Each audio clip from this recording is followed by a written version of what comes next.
Hello, I'm Isaac Hayes III, founder and CEO of Fanbase, and I'm here with a very important message. We are at a turning point in the Black community where we must have equity in the apps we use that scale to billions of dollars. But this time, we own the infrastructure, we own the culture, and we shape the future. And Fanbase is the future. Fanbase combines the free functionality of Instagram, TikTok, and YouTube into an all-in-one platform built for the evolution of social media and monetization. With over 1.4 million users, that's real proof that we are shifting the conversation of tech ownership and equity for creators. So right now, I want you to go to startengine.com/fanbase and invest today. The minimum to invest is $399. That gets you 60 shares of stock in Fanbase at $665 a share. This marks a turning point in Black ownership of social media. If we don't take this opportunity to own social media right now, we will always be customers to our own creations. And that can't go on. So once again, go to startengine.com/fanbase and invest today. We must own the platforms where our voices live, our stories matter, and where our culture drives the world. Thank you. Folks, Black Star Network is here. Oh, no punches! I'm real revolutionary right now. Support this man, Black Media. He makes sure that our stories are told. Thank you for being the voice of Black America, Roland. I love y'all. All momentum we have now, we have to keep this going. The video looks phenomenal. See, this difference between Black Star Network and Black-owned media and something like CNN. You can't be Black-owned media and be scared. It's time to be smart. Bring your eyeballs home. You dig?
Today is Thursday, November 20th, 2025, coming up on Roland Martin Unfiltered, streaming live on the Black Star Network. The Labor Department just released the delayed September jobs report, which shows black women's unemployment skyrocketing to the highest since 2021. We'll talk about that with economist Morgan Harper. Also, ProPublica's investigation is exposing multiple women who died after being denied abortions, even with serious health risks. We'll talk to one of the reporters who worked on this story on black maternal health. In tonight's Crockett Chronicles, Congresswoman Jasmine Crockett calls out Donald Trump's administration's using federal power like an autocratic dictator would. No shock there. With the holidays coming fast, in our Black Star Marketplace segment, is Christmas in Color, a brand bringing culture, joy, and representation to your holiday decor. Plus, the races. Nick Fuentes. Oh, the right's loving him. Are we shocked? We'll talk about that. Plus, why did a black member of Congress from North Carolina vote for a bill repealing D.C.'s effort to keep disruptive, thuggish cops off the police force? Yeah, I got something to say about that. It's time to bring the funk on Roland Martin Unfiltered on the Black Star Network. Let's go. He's got it. Whatever the best, he's on it. Whatever it is, he's got the scoop, the fact, the find. And when it breaks, he's right on time and it's rolling. Best believe he's knowing. Putting it down from sports to news to politics. With entertainment just for kicks, he's rolling.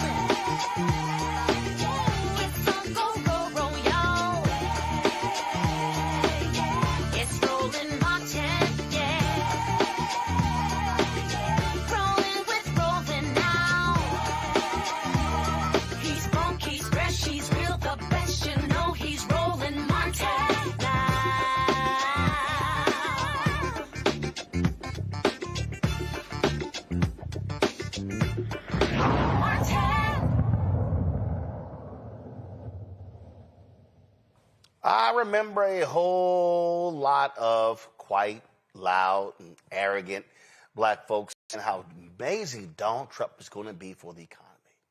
Oh, they had lots to say until the actual facts come out. What do we see? This economy that he owns is in major trouble. That's right. The delayed September jobs report. Now, first of all, the White House is touting, oh my God, look at this, 119,000 jobs added. Look at this growth. Really? A significant increase from the 22,000 in August. But the overall unemployment rate went up to 4.4%. Black workers, the unemployment rate remains unchanged at 7.5%. Black men dropped several points to 6.6%, for black women increased to 7.5%, the highest since 2021. The delayed jobs report reveals a concerning trend, highlighting that black women are facing the most significant challenges in this economy. Morgan Harper is the Director of Policy and Advocacy at the American Economic Liberties Project. She's with us right now. Morgan, the White House is doing all they can to spin. But even Fox News is like, yeah, this sucks. Yeah, the September number was higher than expected, like you said, Roland, but there were these downward adjustments that were made. And so actually overall, there's about 900,000 fewer jobs created throughout the year than was previously expected. So the average monthly is just a few tens of thousands of jobs, much lower than what we were seeing even a year ago. And I do think it's important, to go a little bit deeper here. I mean, we're seeing the uptick in black women unemployment. We've talked about that a little bit before. Not a surprise given some of the cuts that have been happening in the federal sector where a lot of us have been employed and had stable jobs.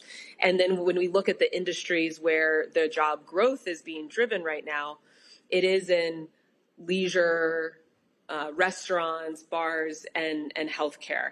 And so we have to also think about the quality of those jobs. If we were talking about restaurants and bars, then not necessarily getting a guaranteed salary, not coming with the benefits, and that can lead to other effects in things like consumer spending. Another thing that I thought was interesting was the number of people that have college degrees that are also looking. We're starting to see an uptick there in people that have college degrees that are not able to find jobs, including some young people. When we look at some of the sectors that are having layoffs, including the technology sector, that's likely to impact some folks in that category.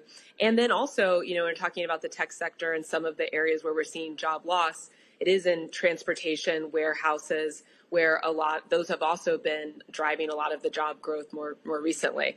But overall, you're exactly right that the promise of this administration from campaign to inauguration and on has been that they're bringing back the manufacturing sector. And this is another month where we've seen an ongoing loss in manufacturing jobs. Yeah, I mean, and again, that they claim all these amazing things are going to happen, and it's not happening. And I don't know if you saw last night's show. I got a kick out of whiny ass Lawrence B. Jones on Fox News going, it's only been 9 months. I don't know how you can put all this on Trump. Well, Fox News sure as hell put it all on Biden. Yeah. Yeah. And what's interesting is, I don't know if you saw this, press release that came out from the White House where they're touting all the accomplishments of the White House and how popular the accomplishments are. And it's, pointing to things like fewer foreign students at universities. And, we're starting to get beefing up border security. But then when you're asked to look at how people are feeling about the economy, that's the lowest result. And so it turns out, some of these immigration targets are not actually helping anyone's bottom line. And it'll be interesting to see, looking ahead to 26, how this all plays out. I don't know that the administration can count, or by extension, the Republican Party, a lot of folks that are going to be up.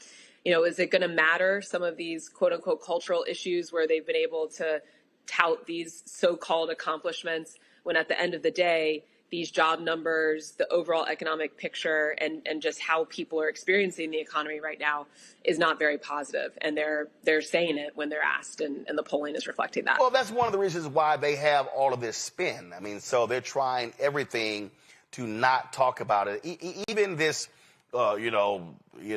hang, shoot, execute Democrats. Look, Donald Trump is trying to throw everything out here to keep people not focused on his pathetic job when it comes to the economy.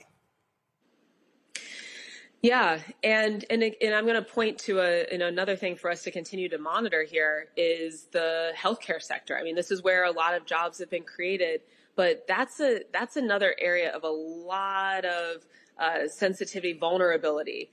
So jobs are being created, but there's a lot of vertical integration in the industry. Hospitals that are dependent on a lot of federal funds coming in that isn't necessarily guaranteed in this environment. And so that might not continue to drive that growth. And we're seeing, the premiums are continuing to go up. Employers can't manage these costs. And that might also lead to a need to shed workforce or shed benefits, leading to other ripple effects in the economy for people if they have to go to the exchanges, should the exchanges continue to exist.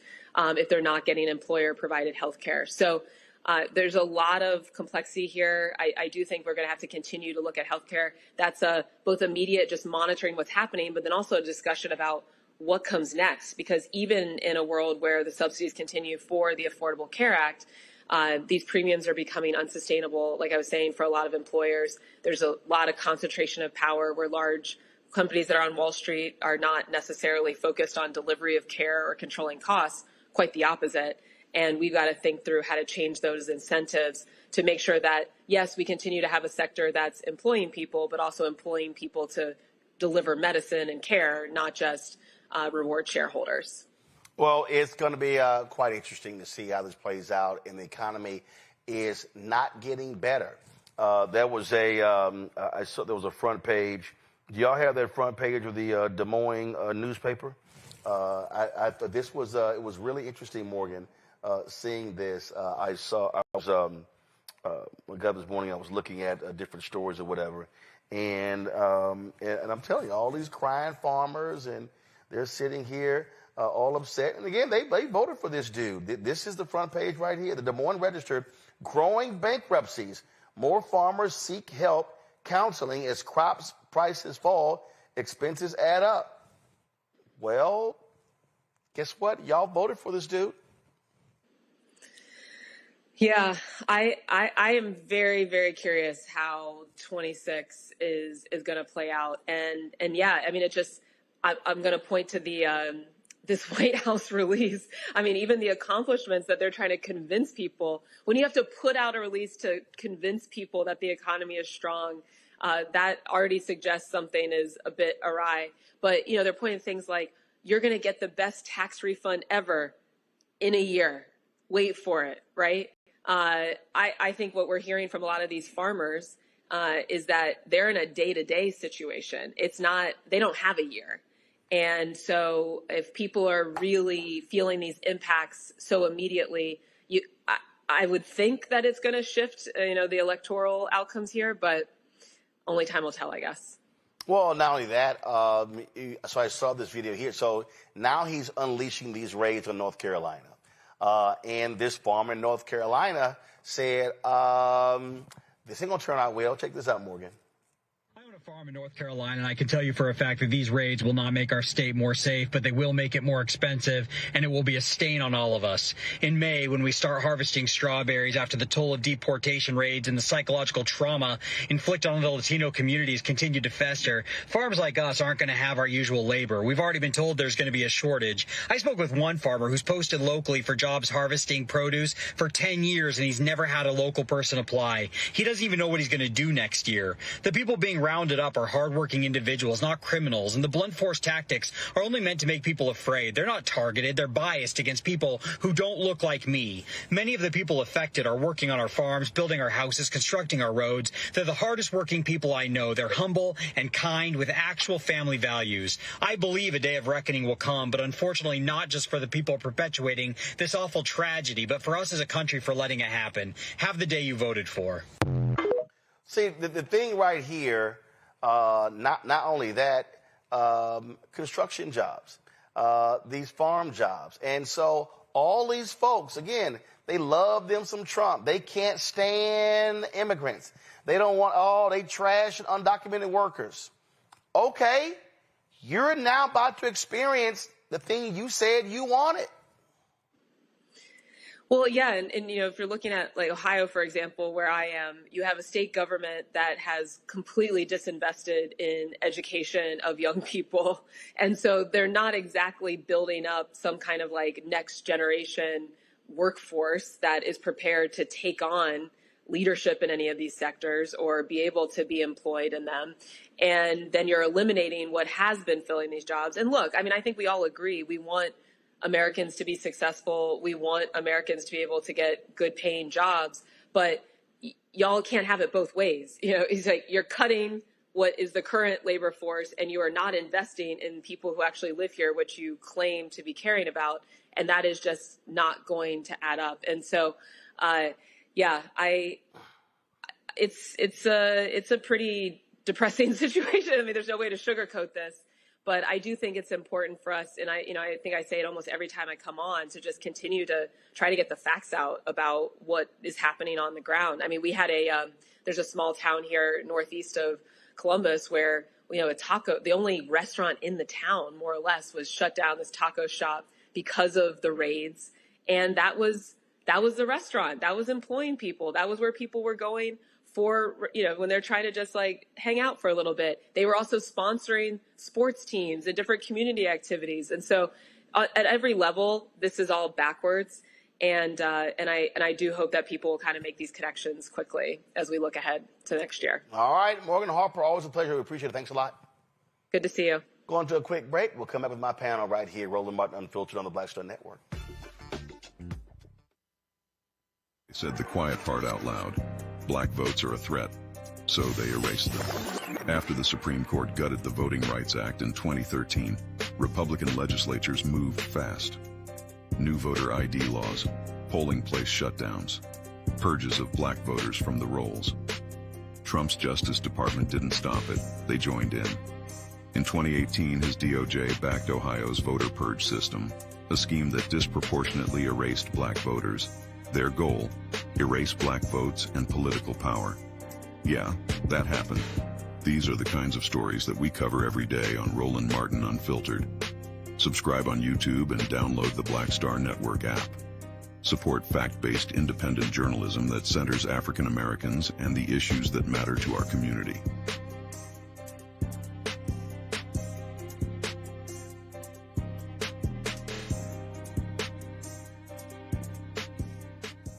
Carl Payne pretending to be Roland Martin. Holla! You ain't got to wear black and gold every damn place, okay? Ooh, I'm an alpha, yay.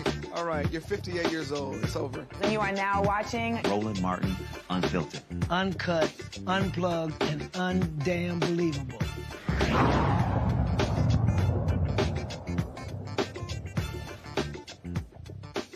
All right, folks, our panel, Reese Colbert, host of the Reese Colbert Show and creator of Am I Trippin' Game out of D.C. Of course, she's on Sirius XM Radio. We have Dr. Greg. We're joined a little bit later by Dr. Greg Carr, Department of Afro-American Studies at Howard University. Joy Chaney, founder of Joy Strategies out of D.C. All right, let's get right into it. I have been cracking up laughing. I really have about the jobs report. And every time it comes out, because it was always hilarious to me, Reese, for 4 years, how Fox News was just apoplectic. And they just could not understand how great the economy was every single month of Biden-Harris. It was like every single month. They was like, oh, damn, another good jobs report. And it was just driving them crazy. Yeah. And now it's killing them. And they're trying to find some glimmer of hope when it comes to Donald Trump. Listen to this. I thought this was pretty funny.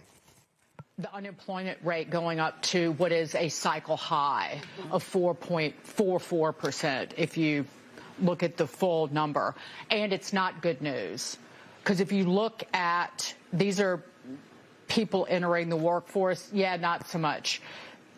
The way that the Bureau of Labor Statistics calculates this, they interpret the numbers as follows. They use a Census Bureau population estimate to inflate the survey sample size to the U.S. population size.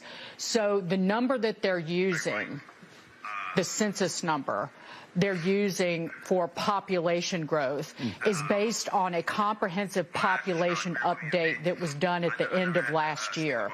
Chris Lowe, the economist, adjusted for known border crossings and deportations now under President Trump. The actual numbers likely showed that half that number that was used in this calculation is reflected half that much labor force growth. So cut that labor force growth number in half. That is near zero employment growth in the household survey used to calculate the unemployment rate. So the unemployment rate an unemployment rate that is still 4.44%. That is the ratio in the sample. So it's like, if you adjust the calculation, it's not because of good news. And we all saw what happened here. It's not good news, Reese. I'm shocked that Fox News is admitting that the Trump administration is cleaning the books. This is a big reason why Donald Trump fired the statistician. That is not typically a partisan position, so that he can get numbers in there that are more favorable to the story that he wants to tell. But it's important to note that these numbers are from September. We are days away from December, so we're not getting October numbers anytime soon. And I can only imagine what kind of carnage was done to the labor force because of the government shutdown, because of people having to pull back on spending and a number of things. There have been reports that seasonal hiring related to retail are much lower than they had been in prior years, even though there have been some strong numbers out from Walmart, and NVIDIA had a good earnings report. But there are a lot of warning signs in this economy. And the reality is this: all Donald Trump's funky ass had to do when he got in office was do nothing. The Biden-Harris economy was still chugging along. Yeah, it slowed down a little bit, but there was still job growth. All of the job losses that we're seeing, all of this massive disruption to the economy is because of Donald Trump's policies. It is because of his erratic tariff policies. It's because businesses had no idea what to expect from one day to the next. And so they stopped hiring, which is reflected in the stagnant job hiring numbers. People stayed put in their jobs, even if their jobs suck and they don't want to do that. People are having a hard time who are long-term unemployed, and prices are up. Inflation is up. So all of these errors that we're finding in the economy are unforced errors, and they are deliberate policy from this administration. And so Donald Trump can say whatever the hell he wants to say about this new word, affordability, or groceries is a new word, or whatever the word he's discovering because he's an out-of-touch billionaire.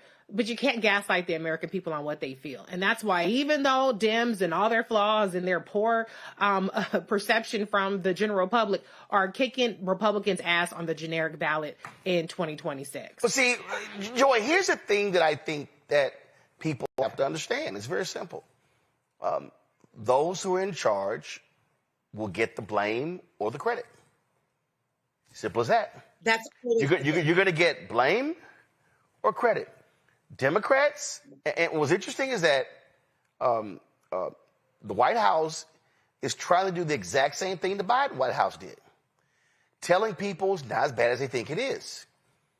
People are like, no, it is. And this is the thing that I have long said, and I said this when Biden and Harris were there, that all of these people who are out here, they were expecting this snapback economy.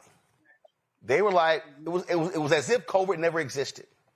So they were complaining about inflation. They were complaining about prices. They were blaming, well, what can you do about it? Knowing full well the president actually can't. Well, there were moves made by Biden that actually were smart when it came to gas, strategic oil reserve, all those different things, but got no credit for it.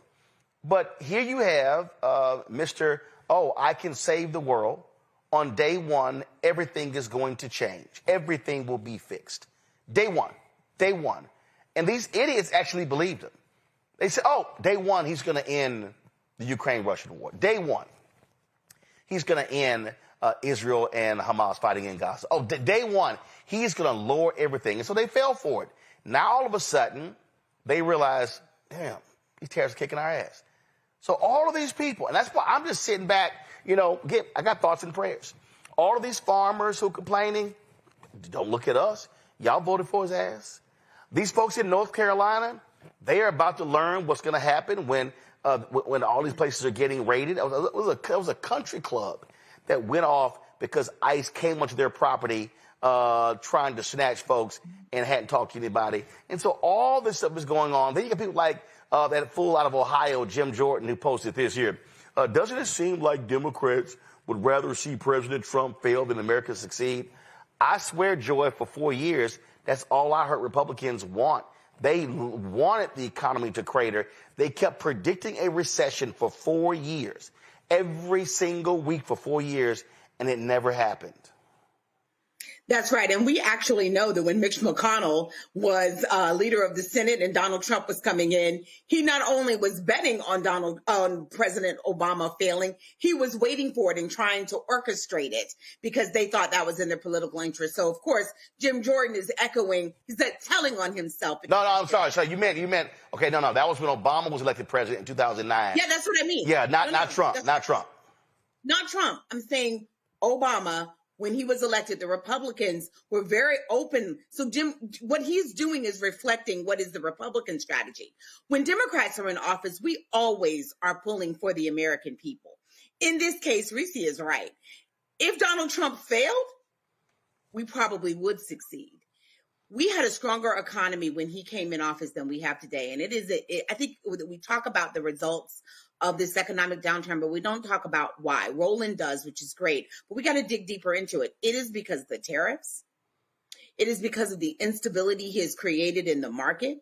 It is because of his attack on things that are actually good for bottom lines that including everyone in the economy. It is his immigration raids, which has created destabilization in the housing market, in other markets around the country, in the farming market, etc. It is his deals with other countries, going back to the tariffs, that have actually hurt American farmers. All of those things are hurting American people at a time, to be clear, where costs are going up. In due part to tariffs, in due part to destabilization in the in the healthcare market, right? Jobs are being lost. So fewer jobs at a time where there's higher costs. This is Donald Trump. And instability. Instability is not good for business. It means that they can't plan for the future. And Reese is right. We're talking about hearing what happened in September. There's a lag. The government shutdown is going to have a significant impact on the economy in October and November. So we can anticipate that there will be economic downturn during those months. But it won't simply be because of the shutdown. Well, I love this, Reese. Well, Trump has lowered, Thanksgiving dinner by about 30 cents. I mean, they are trying everything in the world. So, I mean, here's my whole deal. Hey, suck it up. Y'all said this man was brilliant on the economy. Oh, he was polling way higher than Vice President Kamala Harris on the economy. Okay, let's see your magic. Nah, it was a con. The con man conned the fools again. He didn't con black women. He didn't con black men. He conned everybody else. Right. Well, I remember one of the examples that they used to try to say that, Thanksgiving dinner is cheaper was a Walmart basket, where the Walmart basket had fewer items this year than it did in the last year's basket. And so if you try to manipulate, which is what this administration always does, they try to manipulate the data, they just make numbers up, then maybe you could kind of figure out a way to make Thanksgiving cheaper. But the reality is that prices are up. It is high as shit to get groceries, okay? So maybe it's going to be cheaper because you're going to have less sides, or we're going to have a little bit less turkey or less ham, whatever situation may be. People making substitutes might make it cheaper, but you cannot convince people what people spend. People know what their budgets are. People know how much money they have left over after they go to the grocery store, after they go to McDonald's, or what's the little in between Olive Garden where the rich folks and the poor folks can all have a little nice meal out. So it's not going to work trying to tell people that things don't cost as much when people know damn well what it costs. And so, I think it's desperate, and it just shows that they're unserious about really tackling the issues that we need them to tackle. And it doesn't help, Reese, when your dumbass tariffs and with no strategy, no plan, nothing. It's just completely haphazard. That has played a crucial role also in all of this uncertainty. And he's just kind of like, well, let's see. Whoever gives me a gold-plated, so whatever, I'll lower your tariffs. I mean, it's been a joke. And the Republicans are just sitting here going, okay, go right ahead, Donald. Go ahead. Do whatever you want. Yeah, can I just real quick say on that, go ahead. The thing about it is with tariffs is that they have tariffed every single country practically in this world. So when you're talking about raw goods that we import, when you talk about even things such as aluminum, every part of the products that we pay for in grocery stores have some sort of imported piece in it. And the price of all those things has gone up. And so what we've seen people like Procter & Gamble and other companies say, sure, we may not raise the price, but we will change the formulations on things, or we'll change how much quantity you get within the same packaging, or we'll change the packaging that you're getting for the same price. And so, yes, they have, through these tariffs, not only raised the price of every component of the supply chain, but they've also weakened the economies of scales that we get, because we don't have as wide a market for our businesses to sell to. And so, whereas they would normally be able to save because they are, producing much more that they get to export, a lot of these export markets have been closed off. So every single step of the economic chain, every step of the supply chain, whether we're importing or exporting, has been adversely impacted by this administration. And as Joy said, that instability is a big reason why we're seeing even more chaos. Because if you know that, well, today the tariff is 50%, but maybe somebody would scratch Donald Trump's back, throw him a cheeseburger, and it'll be 35% next week, then people are going to wait it out. They're going to wait out what they do in terms of capital expenditures. They're going to wait out what they do in terms of inventory. They're going to wait out what they do in terms of hiring and firing. And so that stagnation is really showing up in all of the numbers that we're seeing, and it's costing Americans a lot more at the grocery store. And plus, we know all he's doing is lying his ass off, Joy. Saudi Arabia, they're going to invest $1 trillion to the American economy. The entire gross domestic product of Saudi Arabia is $1.1 trillion.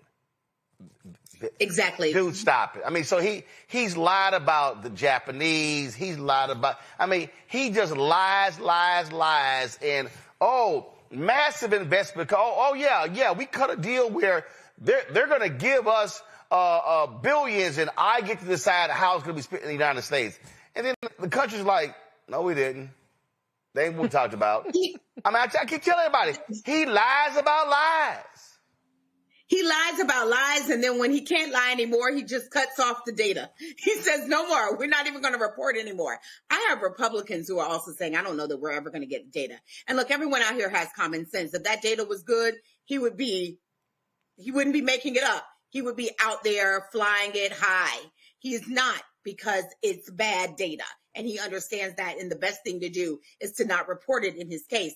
And with respect to any investments that are coming from other countries, we can be assured that they are investments that will go to the top percenters in the American economy, that the American people will never see it.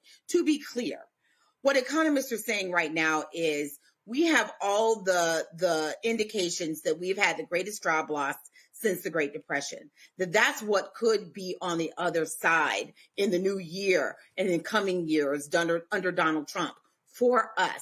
That's what they are saying when you're looking at historical data and patterns. That is a real concern. And Donald Trump doesn't seem to be making any changes to make that different. So he might float things out there like, I'm going to give you a check or I'm going to give you that. But my goodness, a one-time check? What does that mean for your long-term generational wealth? Nothing. Well, first of all, he can't. Everyone understands that, and that's never going to happen because it's illegal. He also, so those things. He also can't give you a check because that has to be passed by Congress. He just can't on his own say, I'm going to send out $2,000 checks. No, that has to be passed by the House and the Senate. So, but again, the idiots fall for it and they go, oh my God, Donald is great. He's going to send us $2,000. No, it's not. No, it's not because y'all fall for the okie doke. And I'm telling you, all I'm doing as every day progresses. What did I say back in January? I said people have to FAFO, and so they have to learn the hard way. What did I say? They're going to have to experience maximum pain to then realize, oh my God, what was I thinking?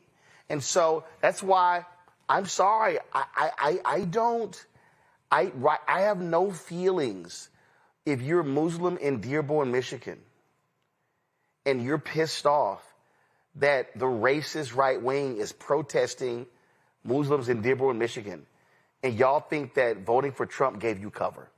I don't. I don't have any feelings for farmers in Nebraska and Iowa and Wisconsin and Pennsylvania and North Carolina and Georgia and Michigan that voted for Trump. I don't. If y'all are going bankrupt, I'm sorry. I don't have anything for you because y'all voted for him. If you're Latino and you're Cuban and you're Venezuelan and I'm sorry, y'all about to get deported and he's sitting here removing your legal status, sorry. Bottom line is your fellow countrymen and women who were voters, they voted for this. So the people who are experiencing massive amounts of pain, I feel nothing for them. I don't, because this is what they voted for. And every time they say, oh, no, I voted for this, not this. No, when you vote, it's not a buffet. You're not a Golden Corral. You don't get to pick and choose what I voted for. Nope. You vote for all of it, whether it's good or bad. So I'm like, sorry, suck it up. And I got to go to a quick break. And we come back. Okay. We got to deal with this here. Republicans repealing a D.C. law, including keeping thuggish cops off the force. And a CBC member voted for it. I'm talking about it next. You're watching Roland Martin Unfiltered on the Black Star Network. Support the work that we do. Join our Breen and Funk fan club. You want to give via Cash App, use the Stripe QR code. You see it right here, bottom left-hand corner. As for also credit cards, PayPal, R Martin Unfiltered, Venmo, RM Unfiltered, Zelle. Roland at RolandSMartin.com. Roland at RolandMartinUnfiltered.com. Check the money order. Make it payable to Roland Martin Unfiltered. P.O. Box 57196, Washington, D.C. 20037 7-0196. Back in a moment. If in this country right now, you have people get up in the morning and the only thing they can think about is how many people they can hurt, and they got the power, that's the time for mourning. For better or worse, what makes America special, it's that legal system that's supposed to protect minorities from the tyranny of the majority. We are at a point of a moral emergency. We must raise a voice of outrage. We must raise a voice of compassion. And we must raise a voice of unity. We are not in a crisis of party versus party. We are in a crisis of civilization, a human rights crisis, and a crisis of democracy itself. And guess what? You've been chosen to make sure that those that would destroy, those that would hate, don't have the final say, and they don't ultimately win. Hello, I'm Paula J. Parker. Truly proud on the Proud Family, louder and prouder on Disney+. And you're watching Roland Martin Unfiltered.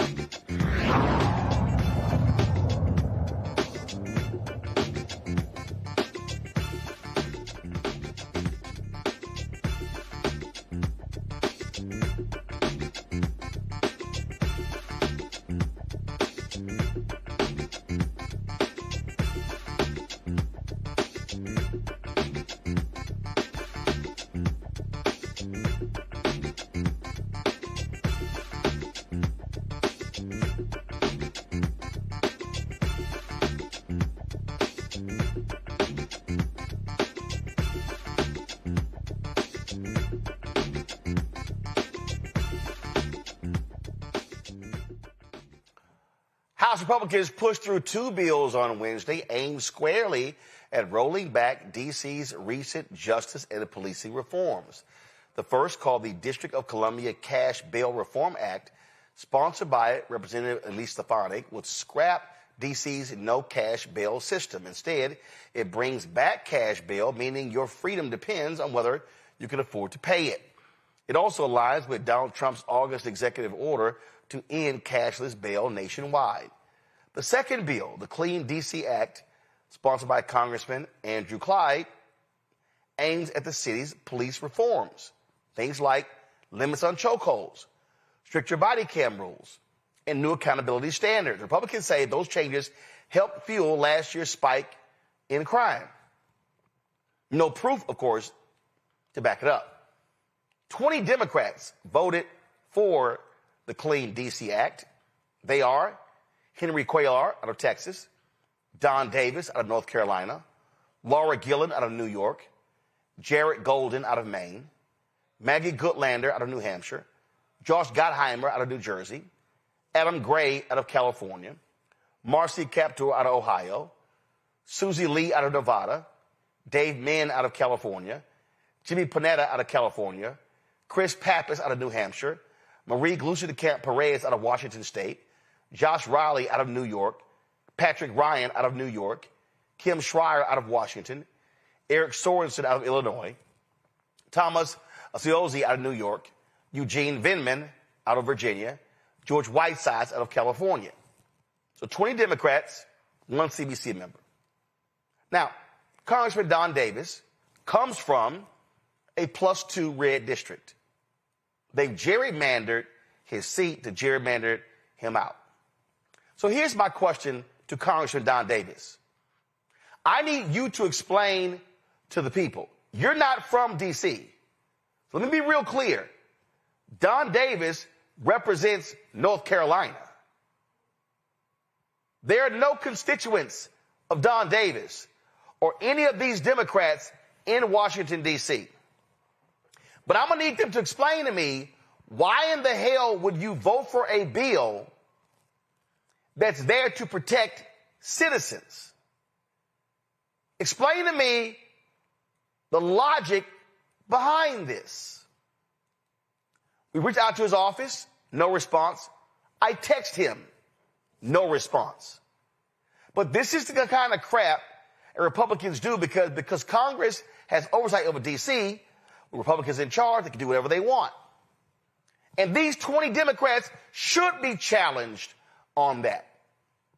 These 20 Democrats should be challenged on, y'all like chokeholds?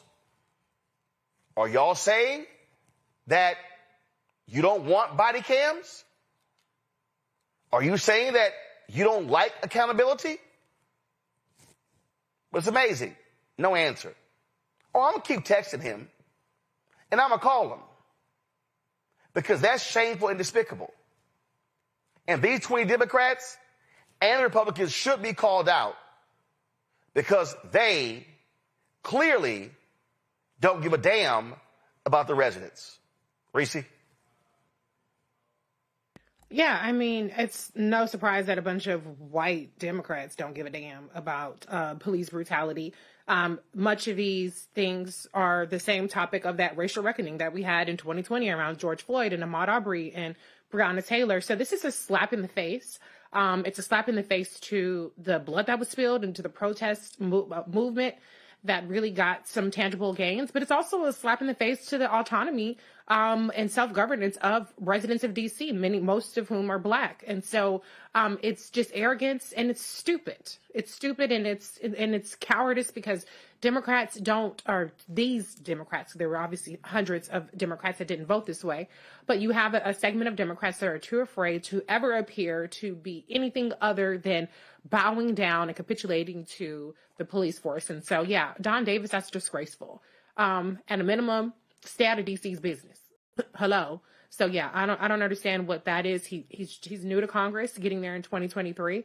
So I don't have the ability to say he's a hypocrite for any kind of George Floyd justice and policing activity, but it's definitely disgraceful, and I'm glad you're calling it out, Roland. Well, it deserves to be called out because, again, the whole point here is, how do you have police accountability? And what these 20 Democrats and Republicans are saying is, oh, yeah, we don't want any accountability of police in D.C. That's what they're saying, Joy, pure and simple. That is what they're saying. What they're also saying is that their constituencies want to see law and order, and they can't do anything about it on their local streets because, of course, a member of Congress doesn't control local policing policy. So they're going to do it by proxy, beating up on the people of Washington, D.C., interfering with their ability to engage in home rule. I have a friend on that list. I was surprised to see him, so apologies for being taken aback. I will be reaching out to that friend to say, WTF, please explain your vote. And of course, I'm a former staffer. I don't, I'm not going to, say that there can't be some reason why they would have voted for them. But my guess is that they think that if they can capitulate, they don't really support this bill, but they feel like if they can be on the record that somehow that's going to endear them to their constituents. Guys, it'll never work. First of all, it's an easy answer. It's an easy answer. If you get criticized, say, I don't represent Washington, D.C. Exactly. That's all you got to say. The answer is, if you pull this up again, y'all, look at the people who voted for it. I'm going to read, where are they from? Texas, North Carolina, New York State, California, Maine, New Hampshire, New Jersey, California, Ohio, Nevada, California, New Hampshire, Washington State, New York State, Washington State, Illinois, New York State, Vindman, out of Virginia, California. The answer is real simple. Those are not my constituents. I don't represent them. And the bottom line is, so go to my iPad. This is from WJLA. The law that was passed, y'all, it now goes to the Senate. It bans the law that was passed by D.C., banned the use of chokeholds, amended access requirements for body-worn camera footage, added additional guidelines to the use of force review board, prohibited officers from reviewing body-worn camera recordings to assist in initial report writing, and prohibits negotiating discipline in its collective bargaining rules. These 20 Democrats, including Joyce Friend and CDC member Don Davis, they voted to repeal that law. So what they're saying is they don't like any of these things for Washington, D.C. That's right. And I mean, and can I add to that, like, hold on. Joy finished, then Reese. Go. Oh, okay. Yeah, I mean, the other thing I think that's important to notice is not authentic. My guess is that none of these Democrats necessarily support this bill because, one, they don't know anything about D.C. It really doesn't have anything to do with them. And so what their constituents have been signaled is that these are weak Democrats. They are too weak. What won 2 weeks ago or 3 weeks ago now is authentic Democrats. They were all different, but they were all authentically themselves, and they stood up for what they believed in. This is old Democratic politics where we do things that are contrived and that people know we don't believe in because we think it's going to benefit us with people who don't even like us. In the case of Don Davis, they're getting rid of him. Yeah. So why would he support them? How would that even benefit him? It is stupid. The chairman of the D.C. Police Union, Reese, said, H.R. 55107 is the clean break we need to restore common sense policing and reduce crime in the district. Passing H.R. 5107 isn't about politics. It's about giving our officers the tools, protections, and respect they need to protect the public. Our city cannot afford another day of this failed experiment.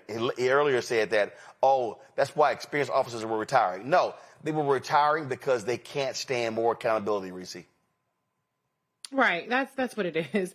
But let me add that Jared Golden, who's one of the representatives who voted for this, he's retiring from elected office. And so I believe that some of this is about the fact that these white Democrats, let's be honest, believe in the idea that cops should have much more authority to abuse Black people. That's what it boils down to. Jared Golden is in Maine. Okay. The other one, Gustin Camp or Marie, whatever, she always sticking her nose in somebody who ain't Black business all the way over there in Washington.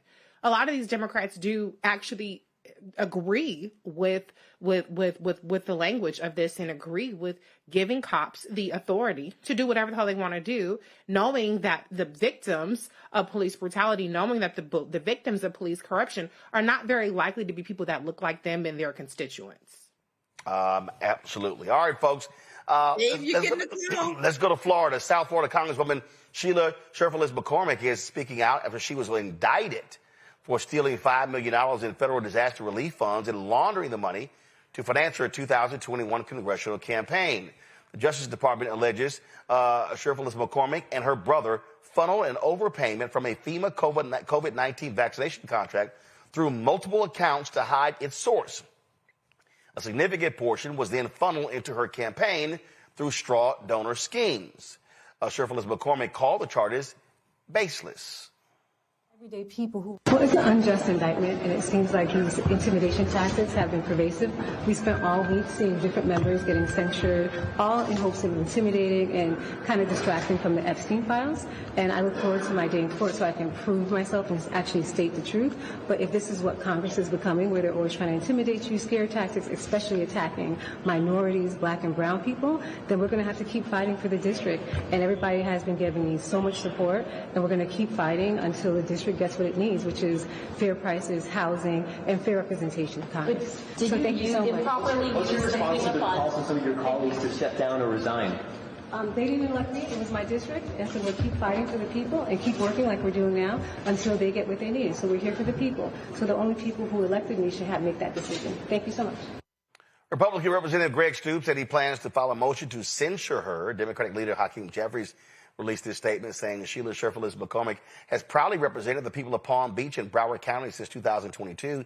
Consistent with the United States Constitution, she's entitled to her day in court and the presumption of innocence. Pursuant to the rules of the House Democratic Caucus, Congresswoman Sherfullis McCormick will take leave from her position as ranking member on the Foreign Affairs Committee's subcommittee on the Middle East and North Africa while this matter is ongoing. Reese, thoughts? This don't look good.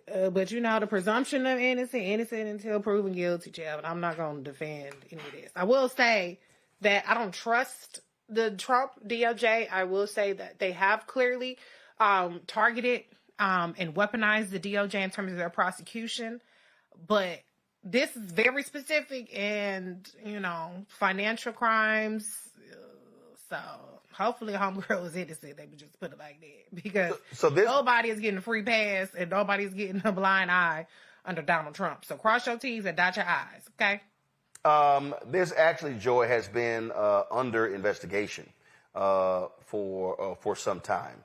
And in fact, if you actually look at, this is the statement, the press release. It mentions her brother, Edwin Sherfullis, 51. It also said the indictment further alleges that Sherfullis McCormick and Nadege LeBlanc, 46 of Miramar, arranged additional contributions using straw donors. The indictment also charges Sherfullis McCormick and her 2021 tax preparer, David Spencer, with conspiring to file a false federal tax return. So there are multiple individuals who are being targeted. If convicted, Sherfullis McCormick faces up to 53 years in prison. Edwin Sherfullis faces up to 35 years in prison. LeBlanc, 10 years. Spencer, up to 33 years. Joy? Yeah, I mean, look, we're going to find out what happens here. I don't jump to conclusions. You're innocent until proven guilty. That's the case always, even with Donald Trump. He has been proven guilty. That's the crimes. Those are the crimes that I'm most interested in, the crimes that he is committing and that he's been accused of and the members of his administration have been accused of, because they're the ones that really hurt the most Americans. But yeah, absolutely. If someone has engaged in a crime where they are siphoning off federal funds, engaging in something that ultimately hurts their local community and abuses taxpayer dollars, absolutely. I want them fully prosecuted. And I want them to also have the ability to fully adjudicate and defend themselves in court. That's what's going to happen. Hakeem Jeffries is saying it right. Let's follow the House rules and let's go forward. I wish for her that she gets real serious. She seems to be serious. Don't make it about politics. Make it about defending yourself and do what you need to do in order to continue to represent your constituents during this time. I don't believe that anyone should necessarily resign. I think that you ought to continue to fight as you defend charges, and we ought to give her the room to do that. This is the NPR story. It says in December 2024, a Florida state agency sued a company owned by Sherfullis McCormick's family, saying it overcharged the state by nearly $5.8 million for work done during the pandemic and wouldn't give the money back. The Florida Division of Emergency Management said it made a series of overpayments to Trinity Healthcare Services after hiring it in 2021 to register people for COVID-19 vaccinations. The agency says it discovered the problem after a single $5 million overpayment drew attention. Sherfullis McCormick was the CEO of Trinity at the time. The Office of Congressional Ethics said in a January report that Sherfullis McCormick's income in 2021 was more than $6 million higher than in 2020, driven by nearly $5.75 million in consulting and profit-sharing fees received from Trinity Healthcare Services. In July, the House Ethics Committee unanimously voted to reauthorize an investigative subcommittee to examine allegations involving Sherfullis McCormick. So we will tell you what happens next with this story.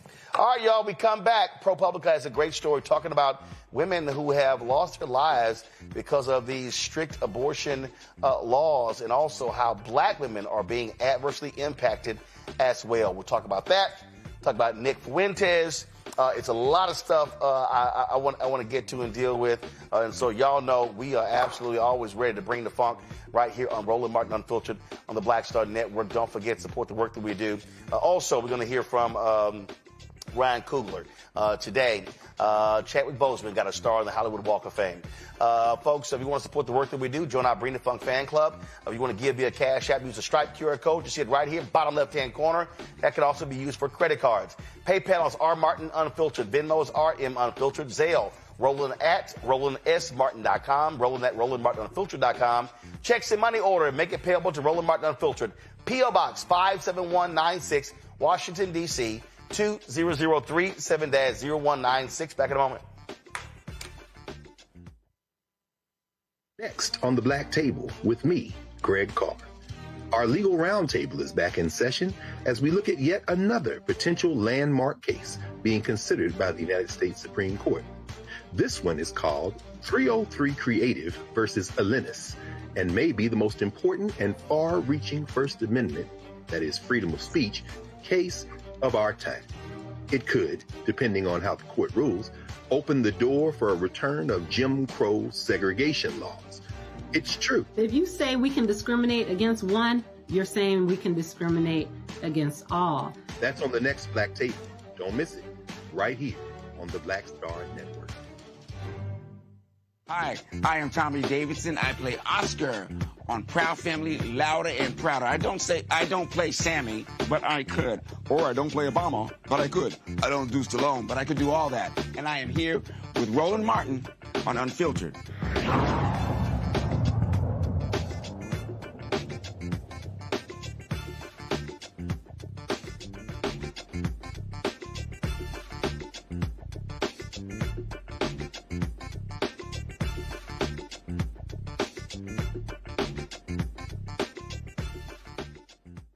This week, we had two stories about black women who were pregnant and turned away at a hospital after being mistreated by hospital staff. Good news, both mothers and their babies are alive and healthy so far. However, that is not the case.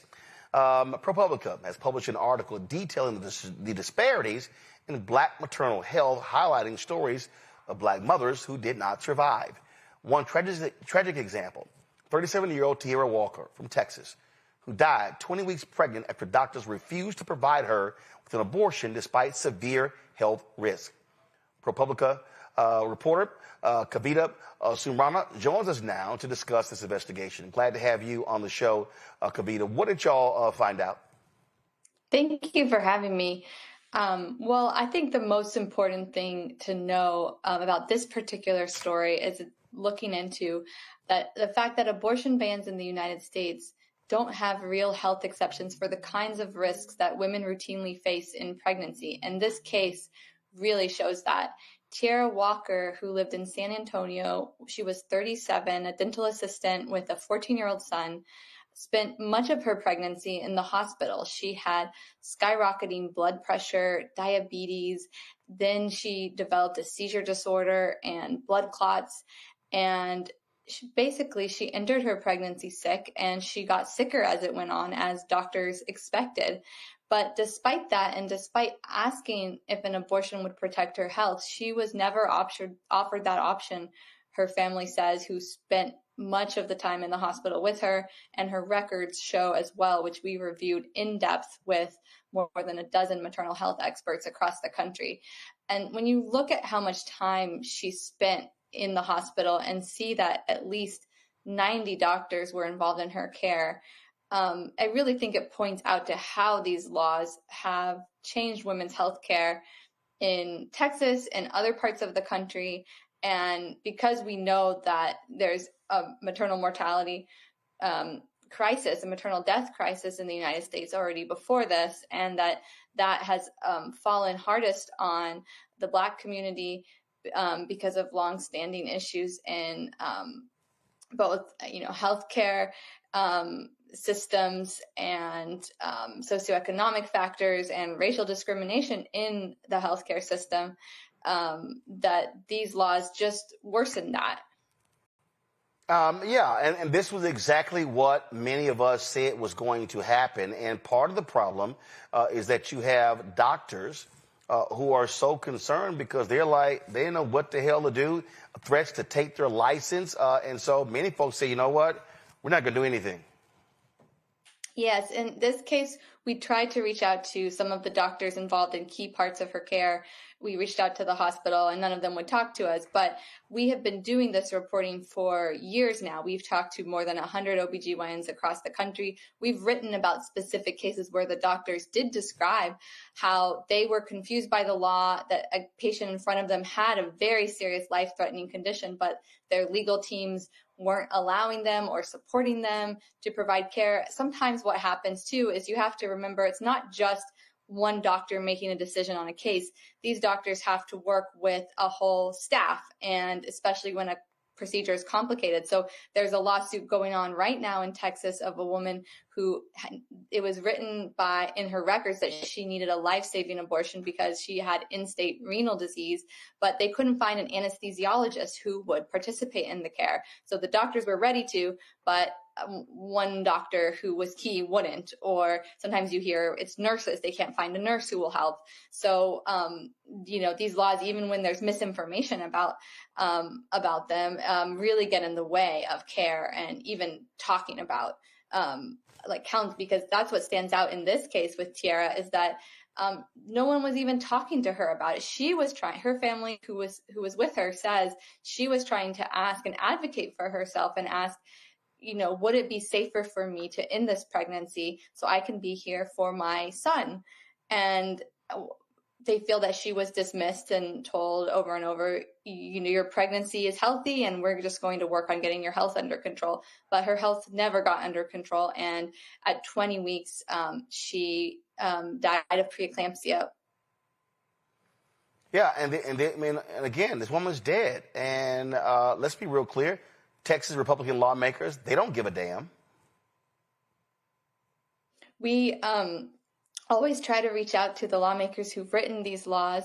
And actually the legislature had made a small change to the exception in their law this past year. So we reached out to them to ask, that exception or the language was not in effect when Tiara Walker's case happened last year.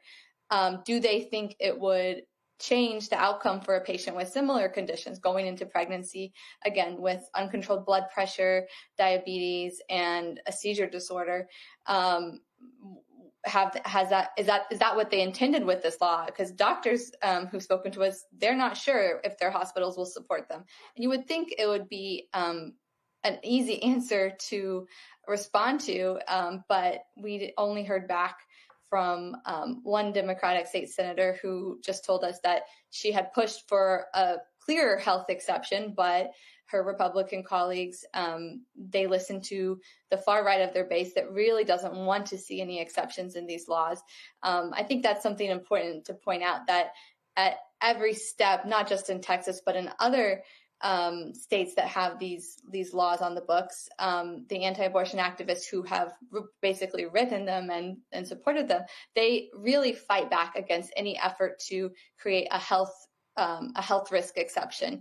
There are exceptions called for the life of the mother, but they're written in ways that are supposed to be for emergencies or extremely narrow. And when anyone tries to say, why isn't there one for just a high-risk pregnancy? That's what so many women in America face. They go into pregnancy with underlying chronic conditions, or they may develop them in pregnancy. They've fought back and they've won. Questions for the panel. Joy, you first. Well, first of all, thank you so much for doing this story. What is the family planning to do in terms of a lawsuit, right?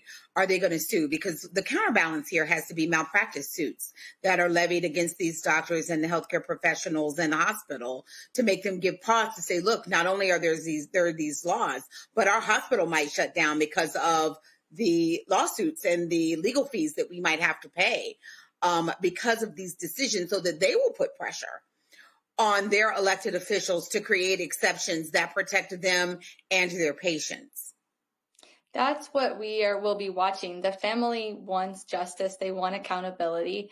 And they've engaged a lawyer who is looking into filing a lawsuit and what kind of legal remedies there can be. Because one thing people don't think about is that there's often, in Texas, I don't know all the specifics, but the lawyer that they're working with did tell me that there's extremely strong protections for emergency room doctors.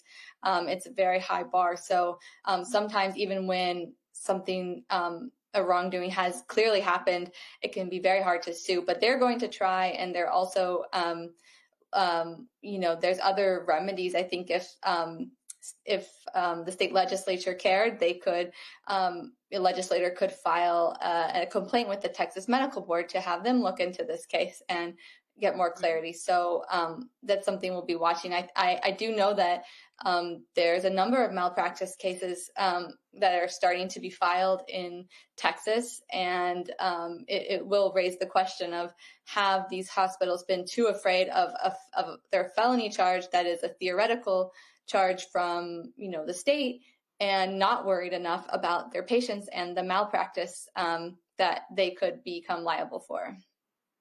That's right.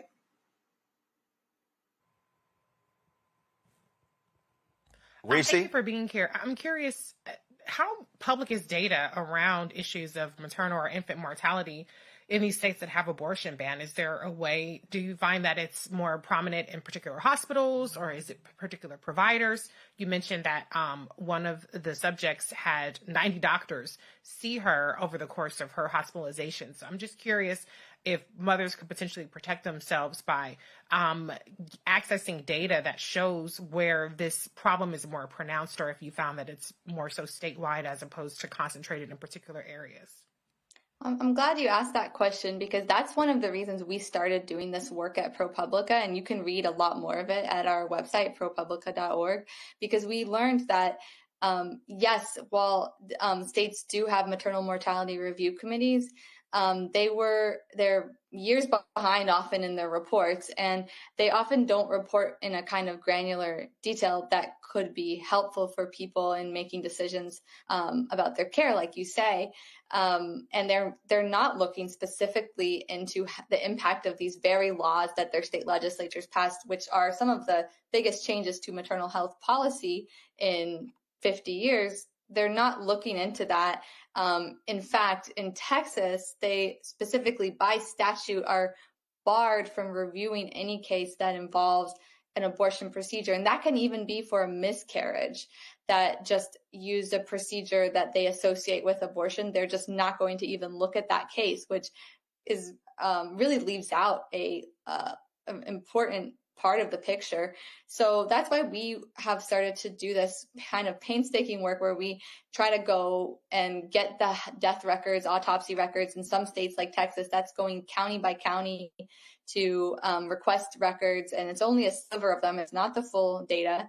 And then we reach out to families and we try to ask if we can look at the case more closely, get hospital records with their help, and then review them with experts. And so even some families just don't want to look into that. So we only are seeing a small slice of these cases. But I think one of the cases that currently has a malpractice case that I referenced earlier, where an anesthesiologist wouldn't participate in her care, this woman ended up getting an advocacy organization called If, When, How to call the hospital on her behalf and threaten legal action. And that's how she ultimately got this life-saving abortion, according to the complaint in her lawsuit. So, yes, we do have a guide on our website at ProPublica.org that's about some of the questions that patients who live in these states can ask their medical providers and what they can try to do to know if a hospital provides, or a provider would provide a DNC, for example, or a D&E, and what their policies are.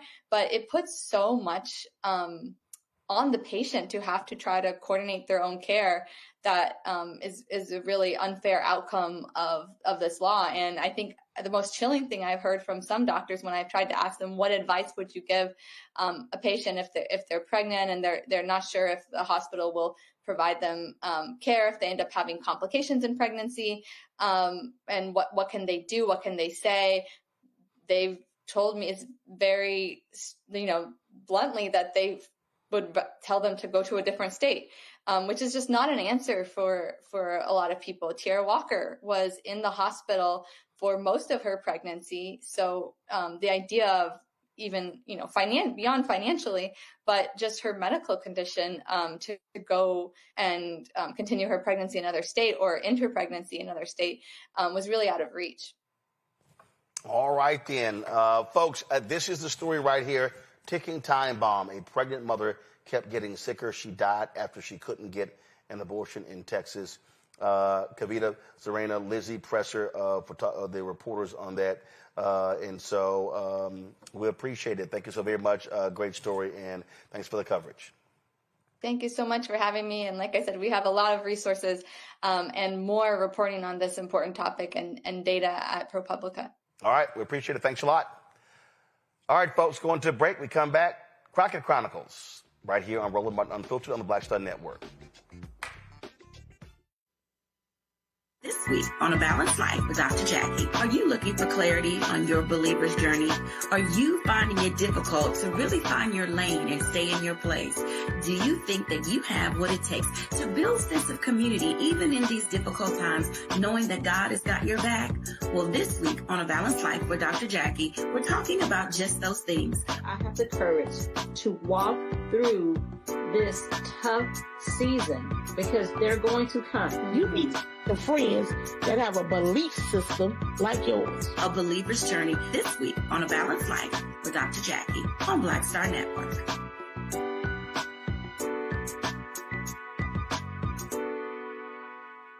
This week on The Other Side of Change. Book bans, anti-intellectualism, and Trump's continued war on wisdom. This is a coordinated backlash to progress. At the end of the day, conservatives realized that they couldn't win a debate on facts. They started using our language against us, right? Remember when we were all woke and the woke movement and all that kind of stuff?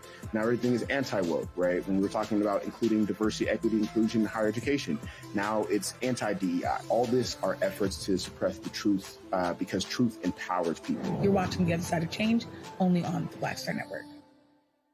Next on the Black Table with me, Greg Carr. Our legal roundtable is back in session as we look at yet another potential landmark case being considered by the United States Supreme Court. This one is called 303 Creative versus Alennis, and may be the most important and far-reaching First Amendment, that is freedom of speech, case of our time. It could, depending on how the court rules, open the door for a return of Jim Crow segregation laws. It's true. If you say we can discriminate against one, you're saying we can discriminate against all. That's on the next Black Table. Don't miss it. Right here on the Black Star Network. Hatred on the streets, a horrific scene, a white nationalist rally that descended into deadly violence.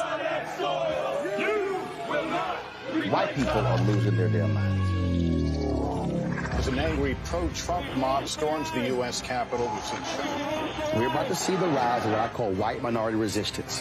We have seen white folks in this country who simply cannot tolerate black folks voting. I think what we're seeing is the inevitable result of violent denial. This is part of American history. Every time that people of color have made progress, whether real or symbolic, there has been what Carol Anderson at Emory University calls white rage as a backlash. This is the rise of the Proud Boys and the Boogaloo Boys. America, there's going to be more of this. Here's all the Proud Boys, guys. This country is getting increasingly racist in its behaviors and its attitudes because of the fear of white people. The fear that they're taking our jobs, they're taking our resources, they're taking our women. This is white fear.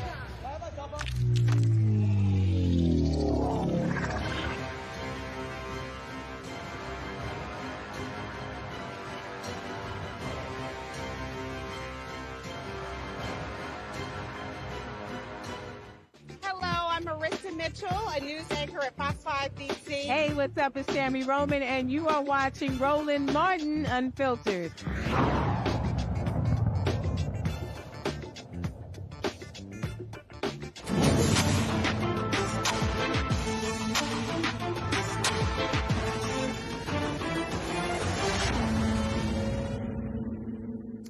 Congresswoman Jasmine Crockett on the House Judiciary Committee went off on the twice impeached, criminally convicted felon-in-chief, Donald Trump. Watch. Since January, Donald Trump has used the full power of the federal government to attack Americans in cities across the country. In Donald Trump's America, you are at increased risk of experiencing militaristic operations in your home, increased risk of being subject to detainment by mass thugs and wannabe vigilantes, increased risk of suffering injuries due to reckless and illegal acts by rogue federal agents, increased risk of being deported to foreign nations even if you are an American citizen, and you're at an increased risk of being targeted by federal government for criticizing the president and his friends. Congressional Republicans have completely abandoned their Article I powers and have exchanged their responsibility to their constituents with fealty to the president. They have allowed the president to morph federal agencies into instruments of autocracy. And as a result, the president has been able to ignore federal law, disregard court orders, and implement the largest pay-for-play scheme in American history. The White House, well, what's left of it anyway, is literally up for sale.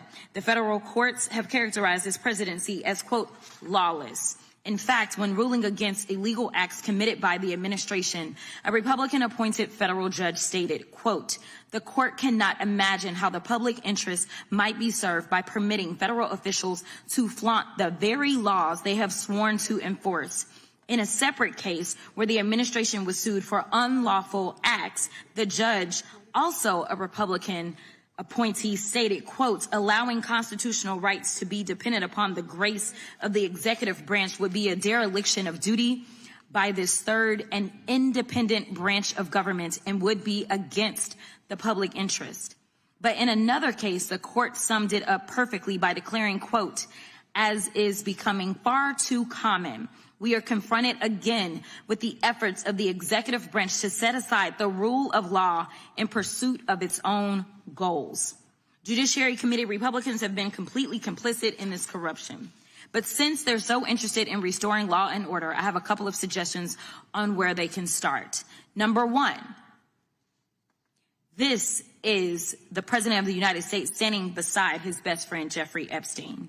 As we all know, Mr. Epstein is one of the most notorious sexual predators in American history. For 8 weeks, the Republicans on this committee have chosen to protect these two men instead of providing justice to Mr. Epstein's victims. Now the administration is panicking. First, they campaigned on releasing the Epstein files. Then AG Bondi and Associates did a photo op with the files. And she said, and I quote, the Epstein list is on my desk. Then somehow the Epstein list didn't exist. Then the Epstein files became a Democratic hoax. Now the president is supposedly supportive of releasing the files, even though he's currently ignoring a congressional subpoena to do so. Now the president is simply crashing out. And it's because he can't seem to explain his special decades-long relationship with one of the most prominent sexual predators in American history. It's already public that he's in the Epstein files, but his administration is hiding the context of his involvement, if any, with Mr. Epstein's horrific crimes. Now, this is Miss Ghislaine Maxwell. Miss Maxwell, who obviously helped Jeffrey Epstein traffic more than 1,000 women and girls, well, Donald Trump is now giving her special treatment while she's serving out her prison sentence. He won't even rule out giving her a pardon or commuting her sentence. I don't need to explain why pardoning sex traffickers wouldn't be restoring law and order. Now, this is Secretary of Homeland Security, Kristi Noem. Not only has Secretary Noem been busy filming propaganda ads, she's also been busy cashing in on millions of taxpayer dollars. In fact, Secretary Noem has funneled millions of dollars to a company called the Strategy Group. The Strategy Group helped Secretary Noem win her campaign to become the governor of South Dakota. Corey Lewandowski, her top policy advisor, has worked with the firm. And the company's CEO is married to Secretary Noem's chief spokesperson, Mrs. Tricia McLaughlin. This is what corruption looks like. They're stealing money from the American people's pockets and depositing it into their bank accounts. Now we move on to yet somebody else. This is the so-called border czar, Tom Homan. Mr. Homan is on tape accepting $50,000 in cash bribes stuffed in a brown paper bag from an undercover FBI agent. Apparently, Mr. Homan accepted these bribes in exchange for awarding federal contracts to his friends. Trump's Department of Justice killed the investigation into Mr. Homan's crimes, and congressional Republicans didn't say a mumbling word. Lastly, this is insurrectionist and Nazi sympathizer Ed Martin. It appears that Mr. Martin is functioning as the Associate Deputy Attorney General, Pardon Attorney, Director of the Fake Weaponization Working Group, and Special Attorney for Mortgage Fraud. All that means is that Mr. Martin is Trump's lapdog, whom the president sends to initiate lawsuits against the president's perceived political opponents. This is what we call organized crime.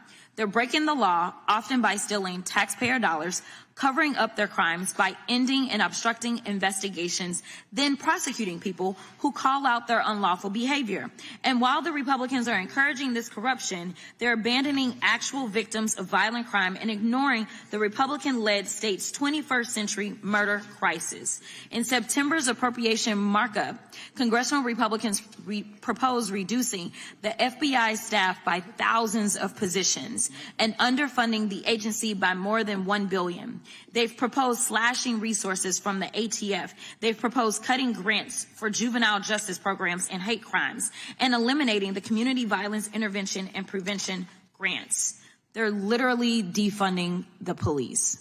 So no matter what they say at today's hearing, congressional Republicans have proven that they are not investing in keeping American communities safe from violent crime. Mr. Chairman, I yield back. You know, it's hilarious sitting there listening to Congresswoman Crockett talk about corruption, Reese. And Dan Bongino, you know, the one who got a pass when it came to being vetted, he actually put this tweet out today. Public corruption will not be tolerated. Come on, go see the tweet. Come on. Public corruption will not be tolerated.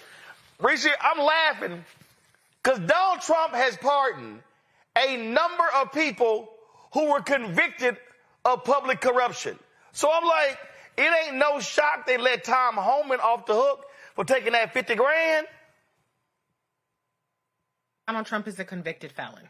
Let's also remind people that. So he is the epitome of corruption. He's been civilly also convicted in order to pay tens of millions of dollars for fraudulent business activities. So he is the epitome of corrupt. And as Congresswoman Crockett pointed out, I mean, it's like a mob boss. This is a shakedown half the time.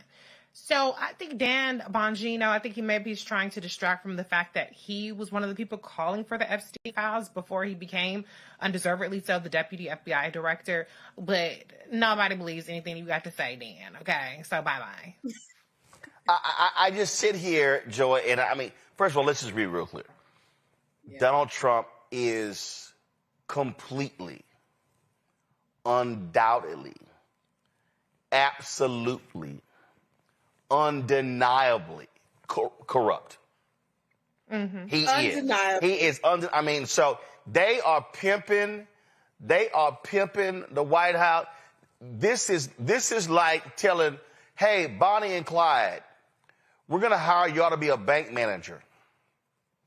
I mean, that's easy for them. Like, that's literally, I mean, what these fools are doing, the selling of access, the pimping, the deals being cut. You can buy this dude off. There is no announcement. There is no announcement made out of his mouth where I don't instantly think he got a check. Somebody paid him. Mm-hmm. He is selling pardons. I don't give a damn what. Yeah. He's selling pardons. He's absolutely selling pardons. And then when he can't sell it, he just doesn't prosecute at all. He undoes things that were already in progress for his friends. And then when they point it out, they say, you know what, this person invested in your company, or this person has a personal relationship with someone who has a financial interest in your company. He says, oh, well, a lot of people like them, as if that's a legal standard. This man is corrupt. Birds of a feather flock together. And, you know, I was listening like, why is he just being so open about it? I personally think he's being open about it because it serves two purposes. One, it lines his pockets. But the other thing is it distracts us all, right? So now we have to talk about it, and we should, right? But it hides whatever else corrupt he's doing down the line. Moreover, I think just things aren't working together on policy. The economy, as we began the show, the economy is doing poorly. His tariff policies aren't going the way he wants them to go unless he tries to buy people, right? Where they give him, like the Swiss did, give him a watch or give him a gold bar or give him something, right? And also like his immigration policies are hated. All around, he's seeing failure after failure. Governing is harder than it's ever been. And his foreign policies are not the success that he purports them to be. And so he's going back to what he knows. Well, what he knows is the grift. Look, he wants to be a dictator. He desperately wants to be a dictator. Now federal judges rule that, yes, his order to have National Guard in D.C. was unlawful. More federal judges are ruling against him. And so this is somebody who is absolutely, beyond a doubt, idiotic. And we're seeing what happens when you put someone who has no morals, no values, no principles, no ethics in a position of authority. Greg Carr joins us right now. And Greg, what Congresswoman Crockett laid out, we're dealing with a dictator. We're dealing with somebody who loves dictators, and we're dealing with a thug. He is the thug in chief. He is a corrupt thug. That's who Donald Trump is. And MAGA, for every day they suck up to him, all they're simply doing is just lining his pockets, and he don't give a damn about none of they broke asses. None. He does not, brother. He does not. And forgive me for being late and for the lighting. I'm here in Philadelphia, the Black Male Educator convening. A room, 1,000 educators from all over the country, mostly black men.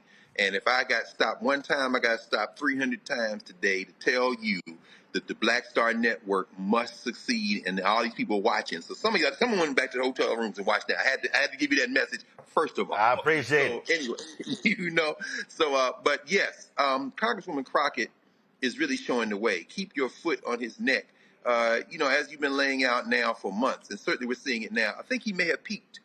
As you say, the judges are pushing back now, whether it be Utah, whether it be district and state judges, whether it be his person in Virginia and in New York who are in trouble now as these federal judges say, you weren't even appointed. And wait a minute, wait, you're filing claims to the grand jury and you didn't even give them the true bill? So he may have peaked.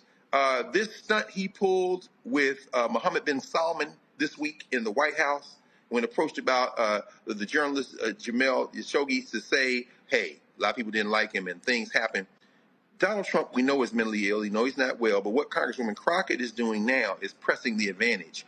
If we had some more people to follow her lead and join her, I think you would see a very big sea change. We certainly saw it with Thomas Massey and Ro Khanna and the four who would not be shaken, who decided to go ahead on the Republican side and move toward getting the Epstein files released. I don't expect they're going to be released. But you saw not only was only the one congressperson, that crazy Clay Higgins that you've been roasting, vote not to release them, but the following day they then voted unanimously, Senate and House Representatives, to say, oh, and that money you trying to steal, $500,000 floor, you going to stop doing that. Everybody had to vote against that.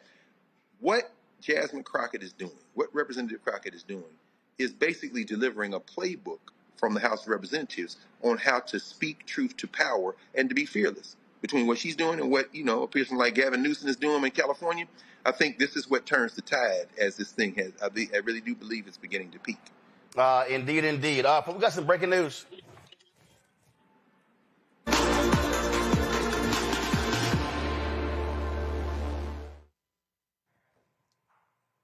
Fugees rapper Pras Michel, 14 years in federal prison.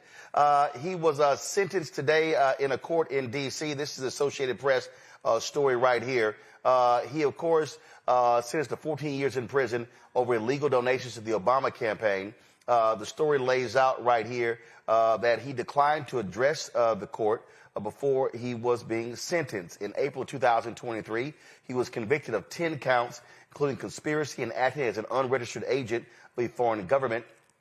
Of course, a number of people testified in that trial, including Leonardo DiCaprio, as well as former Attorney General Jeff Sessions. Justice Department prosecutors, this is the AP story, said federal sentencing guidelines recommended a life sentence for Michel, whom they say, quote, betrayed his country for money and lied unapologetically and unrelentingly to carry out his scheme. His sentence should reflect the breadth and depth of his crimes, his indifference to the risk to his country, and the magnitude of his greed. His attorney said the 14-year prison sentence was, quote, completely disproportionate to the offense. He is going to appeal his conviction. His defense attorney recommended a 3-year prison sentence as well. So, again, of course, one of the founders of the Fugees, Pras Michel, sentenced 14 years in prison. Hey, there's a way to get out. Now, granted, he was sentenced for trying to funnel donations to Obama. But trust me, we know how Trump works. He'll gladly take $3, $4, $5 million check to issue a pardon. So we'll see what happens here. And so all y'all were hoping for a Fugees world tour. Remember when they called that tour off? I was like, that may not happen ever again. That is the case now. All right. Let me I won't go to a break. Talk about this story here. A federal judge has ordered Alabama to use a new state Senate map in the upcoming 2026 elections, ruling that the current districts illegally dilute the voting power of black residents in Montgomery. U.S. District Judge Anna Monasco, a Trump appointee, found that the state violated the Voting Rights Act by packing black voters into Senate District 26, limiting their influence elsewhere. The new court-selected map unpacks District 26 by redistributing some black voters into the adjacent District 25. State Senators Kirk Hatcher, a Democrat, and Will Barfoot, a Republican, currently represent these districts. Governor Kay Ivey declined to call a special legislative session to redraw the map, leaving the court to impose a new plan. While this change shifts voter demographics in the area, it is not expected to affect the Republican supermajority in the Alabama Senate. In North Carolina, a 3-judge panel in North Carolina recently heard arguments regarding a lawsuit challenging the state's new congressional maps. The lawsuit alleges that Republican lawmakers redrew the district lines to dilute black voting power, specifically by dividing a long-standing black opportunity district in eastern North Carolina, that's the one Don Davis has, in order to secure an additional GOP seat. Deborah Dix Maxwell, president of the North Carolina NAACP, highlighted the urgency of advocating for federal representation. Legal experts indicate that the plaintiffs will need to demonstrate intentional racial bias in the process of drawing the maps. With the candidate filing deadline approaching on December 1st, a court ruling is expected soon. Greg, I want to go back to the Alabama Senate map. And this is what I kept trying to explain to people, why that Louisiana case is so important. And if the Supreme Court rules in favor of the plaintiffs and they say race can't be used, what that is going to unleash, it is going to unleash potentially 12 to up to 30 CBC and Latino seats wiped out. But it's going to then be cascading downward. It's going to impact state races as well, local races. And we're seeing right here in Alabama, again, federal judges and a Supreme Court rule creating the opportunity district that Shamari Figures is in.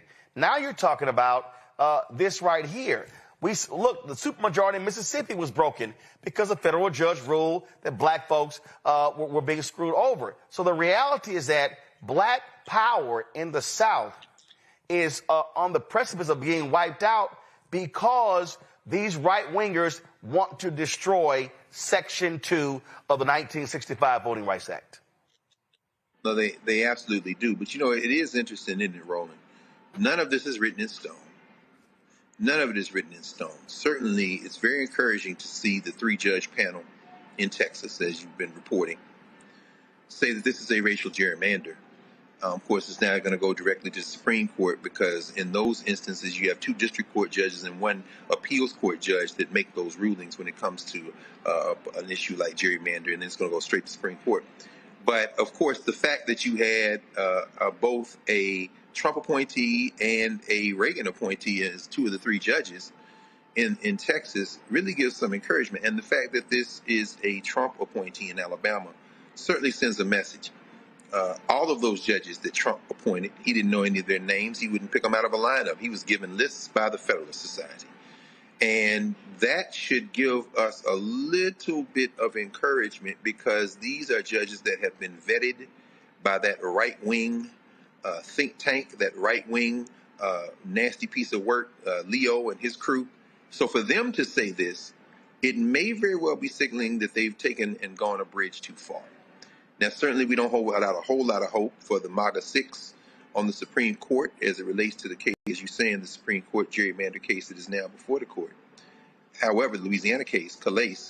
However, it could very well be that they may apply the brakes, if for no other reason than if you completely destroy Section 2 of the Voting Rights Act of 1965, they've got to know that this may very well become an issue in the midterm elections, and it will become an issue that could ultimately lead, if the Democrats can capture the House, capture the Senate, and capture the presidency 2 years later, to expanding the number of people on the court. I think if we look back in 2 years and see such a thing begin to be in the pipeline, a great deal of it will be because these decisions that are coming out now. And we got to wait on the Supreme Court. But I tell you, man, I think they may be now signaling that it might be better to compromise with these black folk and compromise on some of this stuff than go so hard in the paint that the white lash and the backlash leads to them losing everything. So it is a very interesting development today. Again, what it goes to show you is they want to go after. I can't say this enough, Reese, to the people who don't get it. They want to go after everything black. And people need to wake up and understand what's going on. They understand that if you attack and eradicate black political power, you're impacting black economic power. You're impacting it in education, nonprofit. It cascades all the way. So there's a reason that we are being targeted. Well, absolutely there is. And we've always been in the bullseye. But I think to Dr. Carr's point, they recognize that we are at a precipice where they can go balls to the walls all the way off the deep end, but doing so at a time of great economic peril with great dissatisfaction and disillusionment within the country could backfire in very violent ways that I don't think that they're prepared for. I think that some of the people in this administration, by moving into military officer housing that they have no business being in, is kind of anticipating a bigger response to their policies and the results of the things that they're putting in motion. But I don't think that the judges are quite prepared to go that far. So we'll see whether or not these judges and up to the Supreme Court are prepared to go all in with the circumstances that we're in now. My inkling is that they might understand that preserving, we're talking about one black here, one black there, a couple of blacks, just let's have our little 12 blacks stay in Congress and keep people just a little bit more calm, a little bit more chill, versus going all the way over on the other side where people realize like, well, hey, I don't actually have citizenship. I don't actually have the ability to influence who has power over the area that I occupy. So maybe I have to go about this a different way. And I don't think that anybody wants that. And I've been saying for years that I certainly don't want that.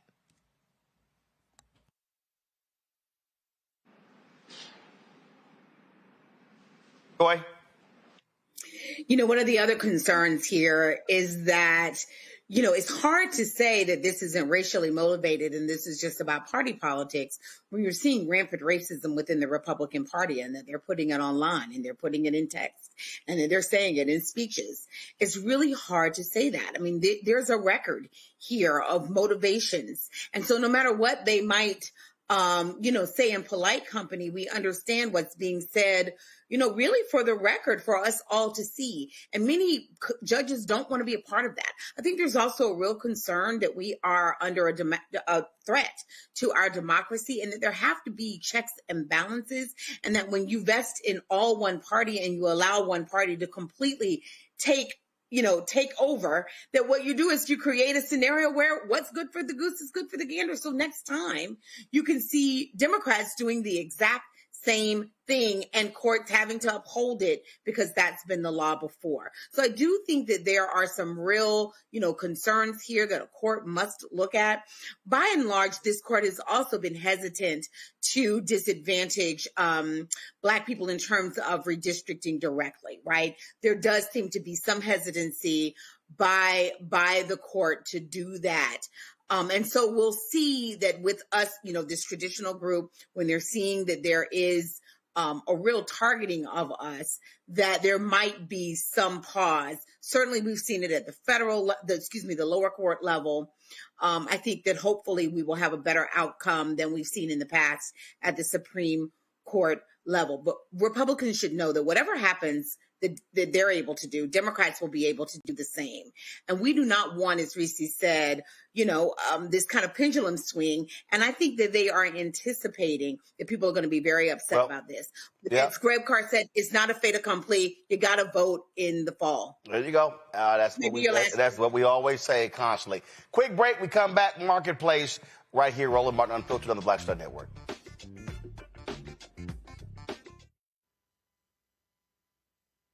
Are you ready for the holidays? This week on A Balanced Life with Dr. Jackie, we're talking about all things anxiety and the holidays, whether it's performance anxiety, presence versus presence, making certain that everybody in your space understands the boundaries and how to respect your home. This week, we're talking about those things that will allow you to have a peaceful holiday season. It really is not about perfection. It's really about the house feeling warm and cozy and peaceful. You don't have to like everybody, but what you can do is be cordial in those environments. That's all this week on A Balanced Life with Dr. Jackie here on Black Star Network.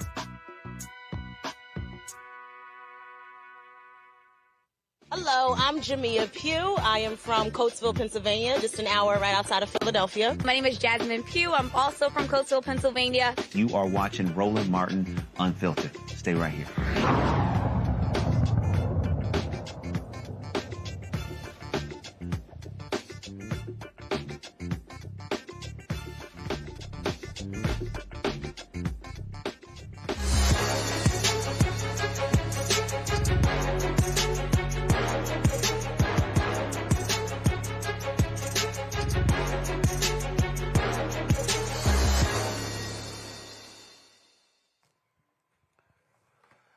Thanksgiving is next week, but y'all already know Christmas stuff is already out. Tonight we have some holiday cheer with Christmas in Color. Becky Goodlow, the creative owner behind this vibrant brand, offers culturally inspired decor that brings warmth, joy, and representation to your celebrations. Becky joins us from Atlanta. Becky, how you doing? I'm good. How are you doing? Doing great. All right, so how did this whole thing start? How did you start with doing Christmas decorations? So we started the company in 2010, so it's been 15 years. And we started because we couldn't find any decorations for our own house that had brown skin. And we had two nutcrackers, actually 3-foot tall nutcrackers that were a gift from a friend of my parents. And we had them in our Christmas card photos for a couple years in a row. And every year people would call us and say, where'd you get those? Where'd you get those? And so we thought, well, maybe we should be selling them. So that's how we started, was with the idea of helping other Black families have decorations that look like them. All right. So we look at these decorations, and I'm moving them actually over here. So you got, so first of all, let's make sure Megan Kelly don't see this segment because, she said Santa was undeniably white. So this here probably would drive her ass crazy, seeing a Black Santa. But you got the snow glow here. We got the Black Santa. We got some angels. So what else we got? So who are these brothers? So did you notice the Black Santa? There's one Black Santa. I don't know if you have that one. Hold on. This one I got here, and let's see, what is it? What is his name? Let's see here. Hold up. He got names on here. He's holding a bag, and he's holding a Texas A&M bag. Yeah. So in that bag, he's carrying all of the Texas Longhorn players who we gonna beat next Friday. Matt Manning is in here as well. Matt, of course, Matt's gonna be sickened when we beat them down in Austin. So that's cool, Santa, right there. All right, then. Yeah, just have to let you know, my husband is a Longhorn, so he said to say hi. Well, he's been used to losing this year. So the only saving grace for him is he's an alpha. But that's the only saving grace. So he know he gonna get a text from me next Friday, after we beat that behind. All right. So you started this in 2010, and has it just been methodically growing every year? Yeah. So what was interesting was in 2010, you could barely find anything. Like every major store, like a Macy's or a Target, would have one or two things. But there was no place you could go to have a selection of items.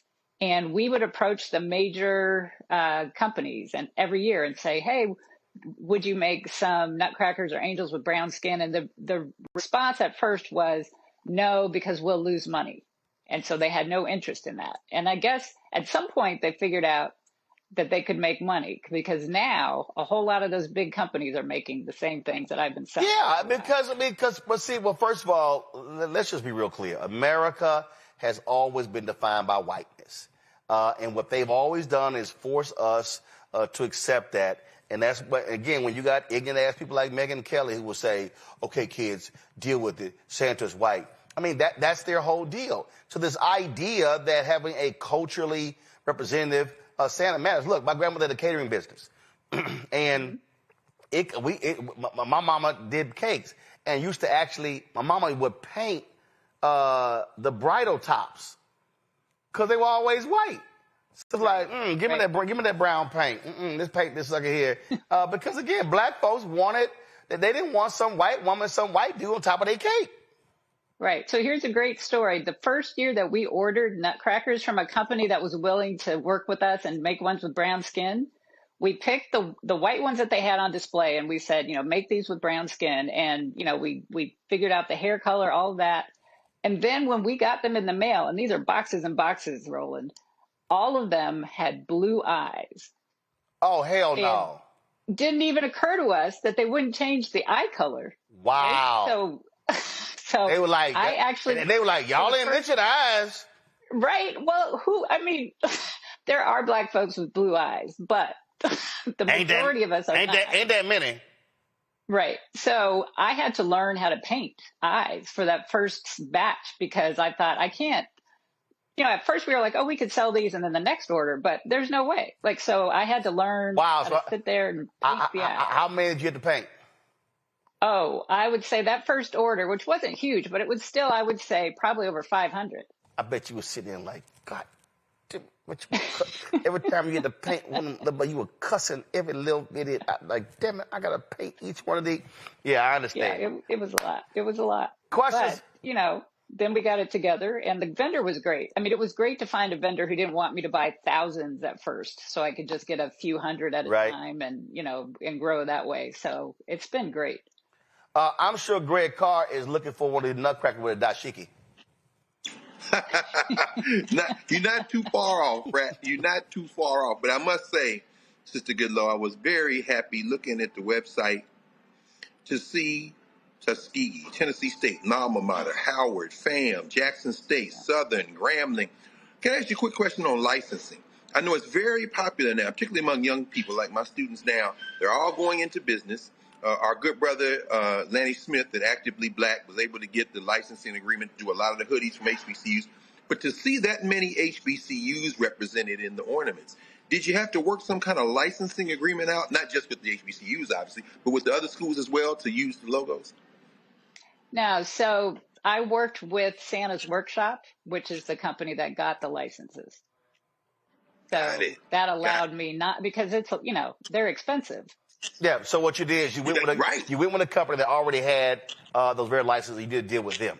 Right, and then I did a deal with them. Yep, makes sense. Makes sense. Reese.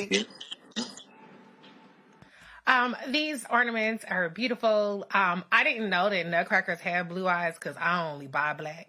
stuff for my house. So I'm curious, what kind of stuff do you have for girls and for the ladies in terms of your products? So that's always a great question. In terms of your feminine, in terms of like female, yeah. Yes. So we have a couple of female nutcrackers. What you looking for, Miss Santa? You looking for? I have a Miss Santa. I'm trying to figure out I have a Mrs. Claus. I have a Mrs. Claus, and I have a couple of female nutcrackers. I also have a lot of ornaments for little girls, especially ballerinas. So I have, because of the Nutcracker, the ballet, you have a lot of the dancers from the ballet. So I have lots of sets of ornaments of little girls. Perfect. Thank you. All right. Joy. I love this. And, I want to know a couple of things. One, just restate for us where we can buy all of your products and we can see some of those products with women and all the diversity on there. The other thing is, are there any major stores that have offered to put you on their shelves? I know that I remember, Anthropology sometimes has some things with, African-American products for Christmas. I don't see any yet. They need to be calling you. Well, thank you. You can find everything that I carry on my website, which is christmasincolor.com. And that shows I have, I think, over 140 products. So that way you can see all of them. It's hard to show all of them at once, but I went with just a sample so that you could see the different kinds.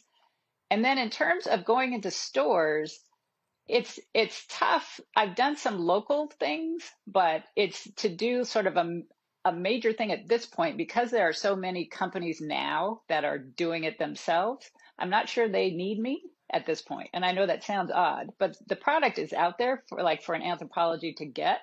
They just have to know it exists. Gotcha. All right, then. Well, listen, folks, if y'all want to check out all of the products, simply go to shopblackstarnetwork.com. You will see these. Listen, y'all getting stuff. Look, you got angels and claws and Miss Claus. You got the lantern right here. You got the Nutcracker. This is absolutely fantastic. Y'all know we absolutely believe in supporting Black-owned businesses, and so what Becky is doing here is phenomenal. And so again, go to shopblackstarnetwork.com, shopblackstarnetwork.com to check it all out. We have them right there on the website. Christmas in color. And so, in fact, y'all get gifts. Y'all can actually make this actually a Christmas gift for somebody else. And so y'all can hook them up. So y'all should go to the site now, buy the stuff down. So when y'all getting ready for Thanksgiving, some of y'all gonna be putting up y'all trees the next day or on the weekend. Boom, you can already crack all your stuff out and get ready for the Christmas season. Becky, anything else?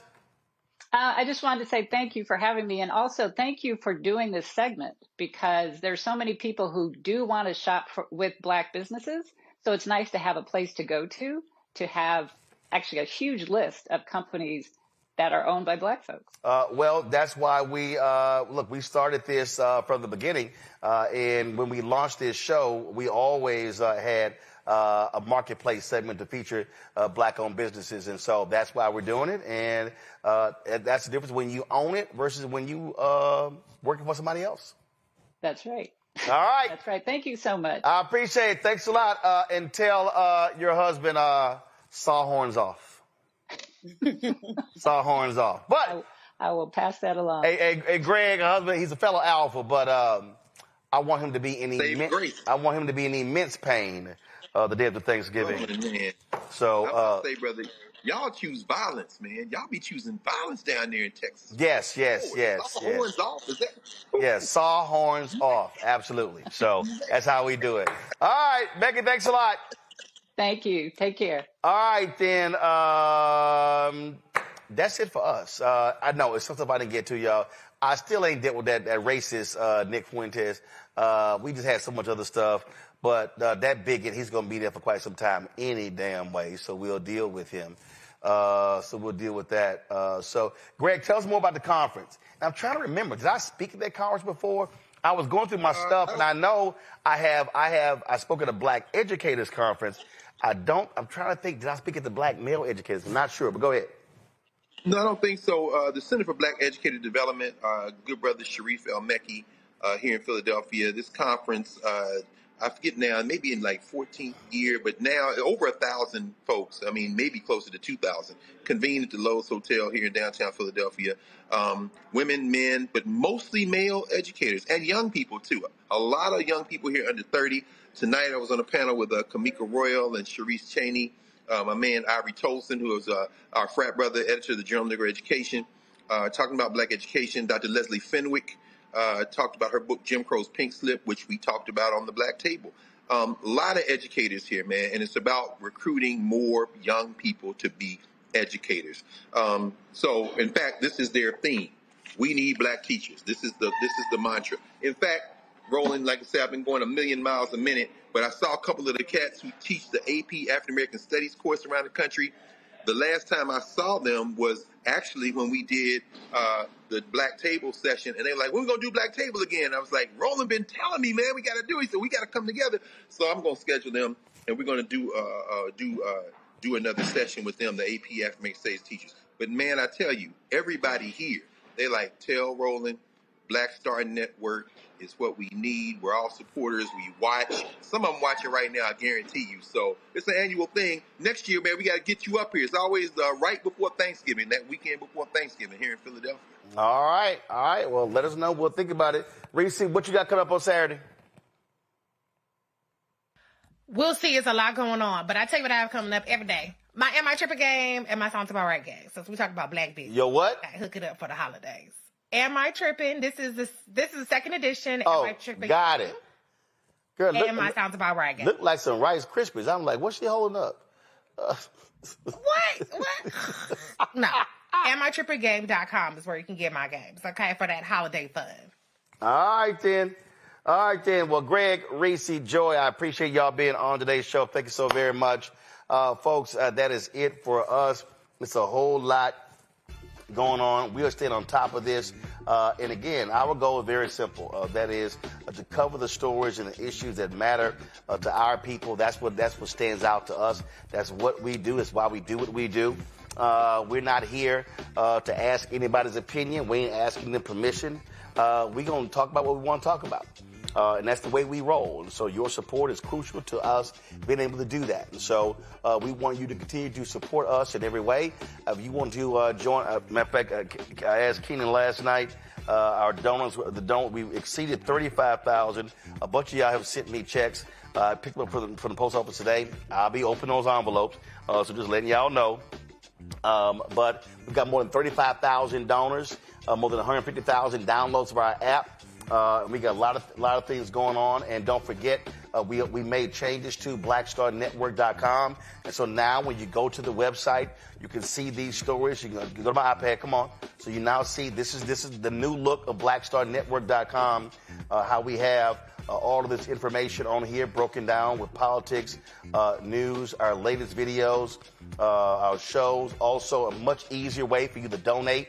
So you can it's right there. You can go to the site and you see right here how you can donate. The mailing, Keenan, let me know what the mailing address is. Maybe we should put it right here below there as well. So all that's on here, folks. And again, we use a black-owned company, Quantity, out of Los Angeles, to redo our website. And so we appreciate all of their work. Again, if you want to contribute to us via Cash App, use the Stripe QR code. You see it right here at the bottom left-hand corner. That's also for credit cards. Also, PayPal's R. Martin Unfiltered, Venmo's RM Unfiltered, Zelle, Roland at RolandSMartin.com, Roland at RolandMartinUnfiltered.com. Text the money order. Make it payable to Roland Martin Unfiltered, P.O. Box 57196, Washington, D.C., 20037 7-0196. Download the Black Star Network app, Apple phone, Android phone, Apple TV, Android TV, Roku, Amazon Fire TV, Xbox One, Samsung Smart TV. Be sure to get a copy of my book, White Fear, How the Browning of America is Making White Folks Lose Their Minds, available at bookstores nationwide. If you want to get our Black Star Network, Roland Martin Unfiltered swag, go to shop.blackstarnetwork.com. We've got our T-shirts, Don't Blame Me, I Voted for the Black Woman, hoodies, wall art, mugs, and more, all right there, shop.blackstarnetwork.com. You see, all these products right here. You can support as well. So check it all out. We've got toilet paper, Leafy. We've got smocks right here. We got backpacks. We've got skincare, cupcakes, chips.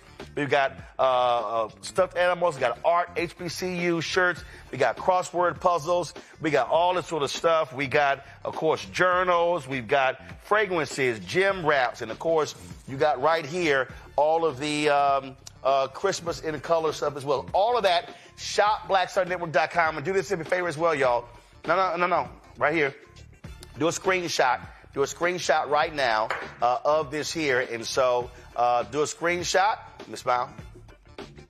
Okay. So do a screenshot, and I want y'all to share it. Now, Anthony, give me a wide shot. Come on, give me the wide shot. Thank you. All right, so do a screenshot. So I want y'all to share this. I want y'all to share this shot. I want y'all to share this shot.